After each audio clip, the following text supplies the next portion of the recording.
has been a huge dilemma for people of this country, because the TRC opened for victims for a mere 18 months.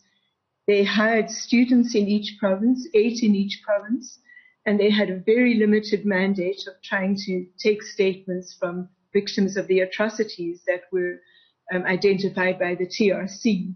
And in the end, over 18 months, they secured only 23,000 statements for the whole period from 1960 up till 1994.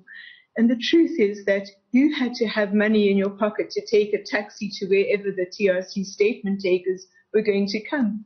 And most people at that stage had no resources. They were highly traumatized. Many of them were living with disappearances and unresolved grief. And it was a completely untenable expectation that you had to be able to go to a place where a TRC statement taker was. In addition, it was the first time there was such a process in the world where victims were going to be consulted.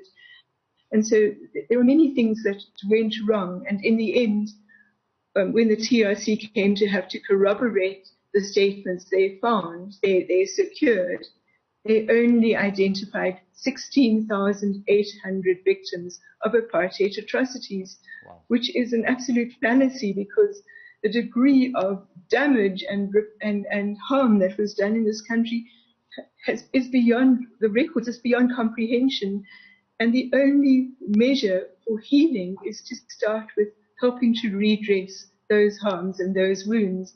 And at this stage, after the small process some years ago of giving an interim reparation, the only remedies that are now available are this application for education. There were